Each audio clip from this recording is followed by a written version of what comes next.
Alors, salut sur YouTube.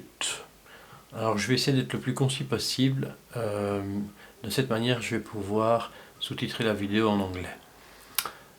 Donc, pour la première fois, j'écris un script, sinon ça va encore partir en couille. Donc, si j'ai l'air de lire, c'est parce que c'est le cas. Alors, pour commencer, j'ai vraiment du mal à comprendre les essais des préamplis. Tout simplement parce que ça dépend de l'instrument et des micros qu'on utilise.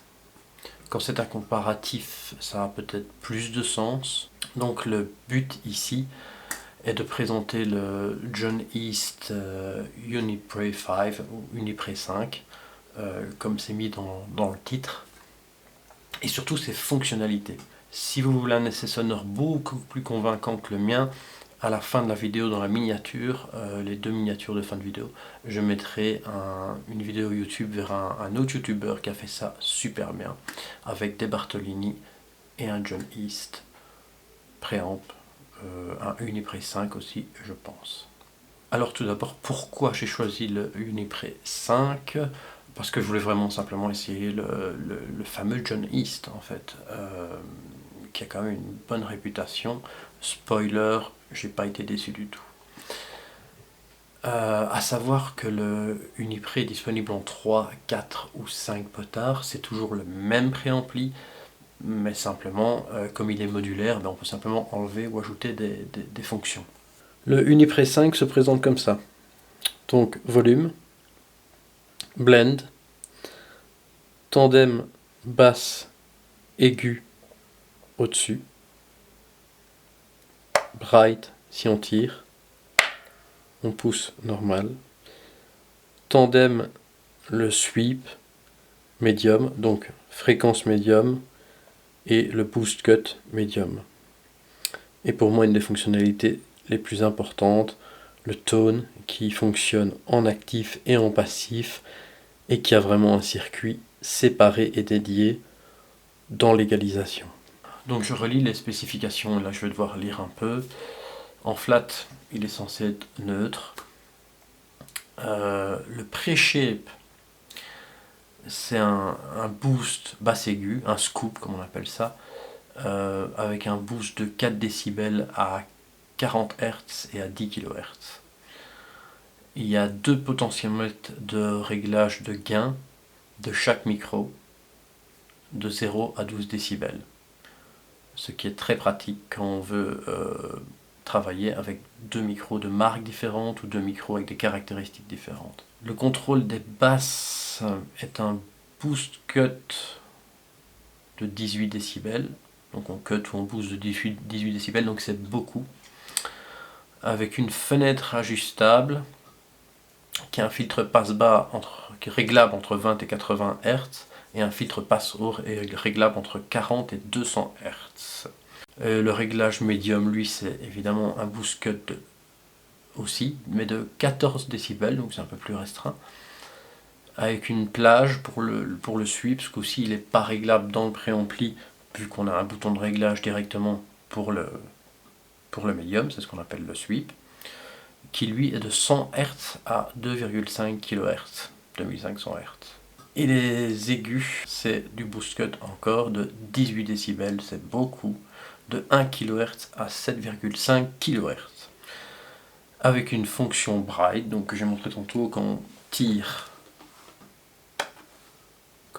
sur le tandem, qui pousse à 10 kHz. Voilà les spécifications techniques, c'était un peu de la lecture. Tout ce qui est pré-shape et réglage de précision se font à l'intérieur de la cavité électronique. Moi, j'ai laissé les réglages par défaut. Petite chose importante, les connexions se font par bornier, sans soudure. Dans mon cas, j'ai dû ressouder le jack, mais sinon c'est très facile d'installation. Alors attention, le Uniprey, ce n'est pas un petit préampli, c'est pas du SMD, c'est pas une petite boîte coulée dans la résine, c'est vraiment des PCB, donc des plaques électroniques, j'ai envie de dire à l'ancienne, vraiment faites à la main. Donc faites attention avant de commander un Unipré. Bien vous assurer que ça rentre dans votre basse. Ça demande beaucoup de place et je conseille d'avoir une pile déportée comme ici. Je vous mets une photo de ce que ça donne là-dedans. À savoir que la cavité dans les Ibanez SR sont toutes communes. C'est toujours la même découpe, peut-être à une ou deux exceptions près. Ça donne ça. Sympa.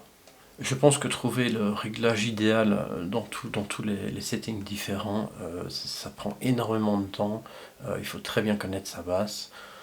C'est presque impossible de couvrir toutes les possibilités en une seule vidéo. Il faudrait que je joue, que j'essaye le préampli, que je change les settings à l'intérieur, je refasse le même, les jumpers, je refasse le même, c'est beaucoup trop long.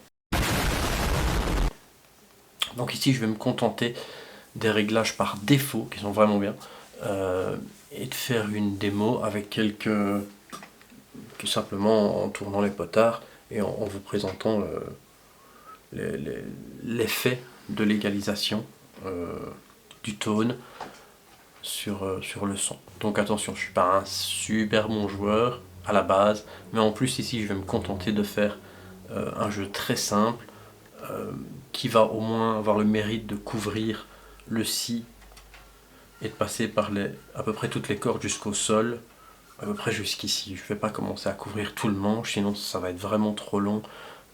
Parce qu'il y a quand même pas mal de réglages que j'aimerais passer en revue dans les 16 sons. Je vais aussi faire un peu de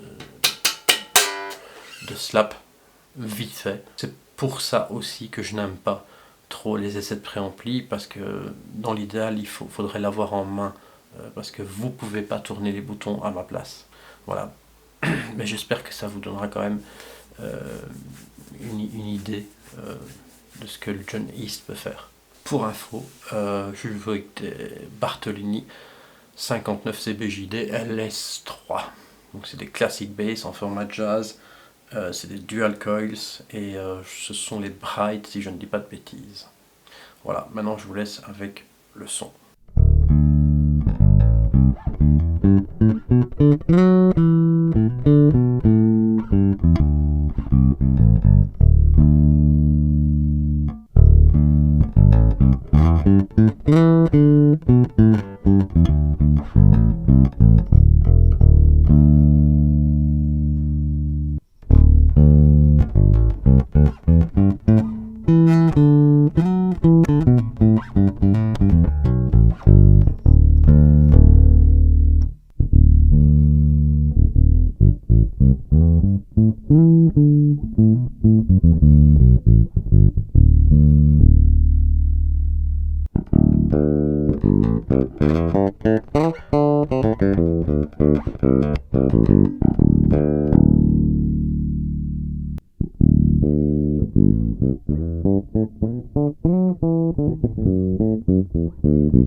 Et